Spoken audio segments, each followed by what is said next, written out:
नमस्कार, आपके साथ मैं रोहित कुमार। आप हैं न्यूज फॉर नेशन पर। लोकसभा चुनाव के नतीजे जो हैं वो आ गए हैं। 300 के भी पार नहीं जा पाई है जो है एनडीए और बीजेपी 243-42 के आंकड़े में झूल रही है, लेकिन सरकार बनाती हुई नजर आ रही है अगर तमाम सहयोगी दल उनके साथ रहते हैं तब। दूसरी तरफ की बात कर लें तो शानदार कमबैक किया है इंडिया अलायंस ने। कांग्रेस 100 की सीटों पर जीतती हुई नजर आ रही है, जबकि ओवरऑल आंकड़ा जो है वो 240 के पार जाता हुआ नजर आ रहा है। ऐसे में अमित शाह और प्रधानमंत्री नरेंद्र मोदी की तरफ से जो है पहला बयान जो है वो सामने आया है। अमित शाह ने अपने बयान में कहा कि प्रधानमंत्री मोदी के नेतृत्व में एनडीए लगातार तीसरी बार सेवा का मौका देने के लिए देश की जनता को कोटि कोटि बधाई नमन करता हूं। लगातार तीसरी जीत से यह स्पष्ट कर दिया है कि जनता का विश्वास सिर्फ और सिर्फ मोदी जी के साथ है।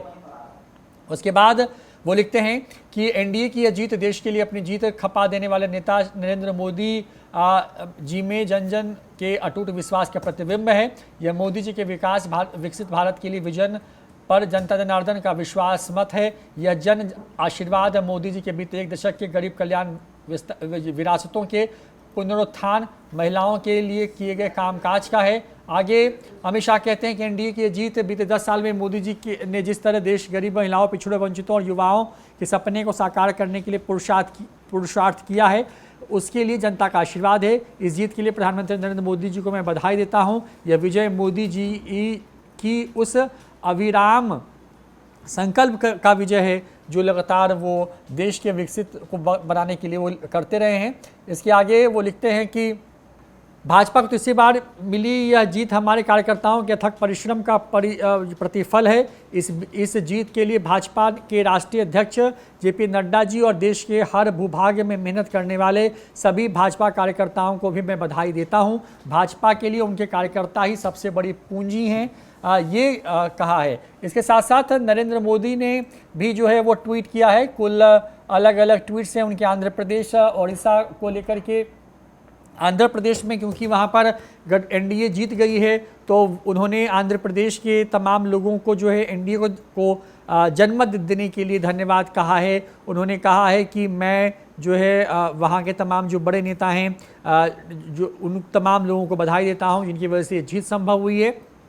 उसके आगे ओडिशा को लेकर के नरेंद्र मोदी ने लिखा है, यहाँ पर ट्वीट किया है। और ओडिशा में भी बीजेपी सत्ता में आ रही है और वहाँ पर बीजेपी को स्पष्ट जनादेश मिला है और वहाँ पे बीजू जनता दल के नवीन पटनायक की सत्ता से विदाई हो रही है। वहाँ पर बीजेपी ने शानदार प्रदर्शन किया है लोकसभा चुनाव में भी, और उसको लेकर के उन्होंने एक तरीके से कहें कि वहाँ के तमाम कार्यकर्ताओं को धन्यवाद दिया है, जनता जनार्दन को प्रणाम किया है और कहा है कि ओडिशा के अंदर में बेहतर विकास जो है चलाने के लिए सुशासन की सरकार के लिए जो है उनकी सरकार वहाँ पे काम करेगी।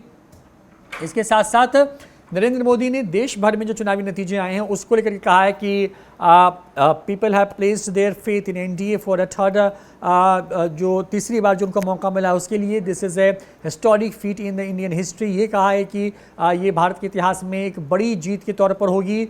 मैं जनता जनार्दन को नमन करता हूँ, उन्होंने जो भरोसा जताया है उसके लिए, और जो अच्छे काम हैं जो 10 सालों में किए गए हैं उनको हम जो है उस पर कहें कि उससे सीखते हुए आगे बेहतर काम करने की तरफ जो है आगे बढ़ेंगे।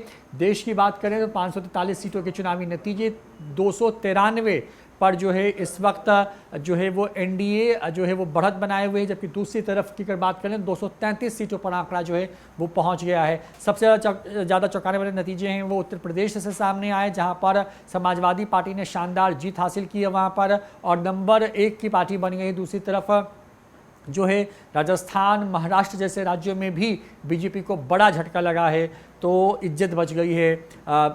मध्य प्रदेश के अंदर, छत्तीसगढ़ के अंदर, हिमाचल के अंदर जो छोटे राज्य हैं, बिहार में भी आंकड़ा बहुत अच्छा नहीं है। पिछले बार 39 जीते थे, इस बार 30 जीतते हुए एनडीए वाले नजर आ रहे हैं। 10 पर महागठबंधन ने लगातार बढ़त बनाई हुई है। फिलहाल इतना ही, देखते रहिए न्यूज फॉर नेशन। नमस्कार।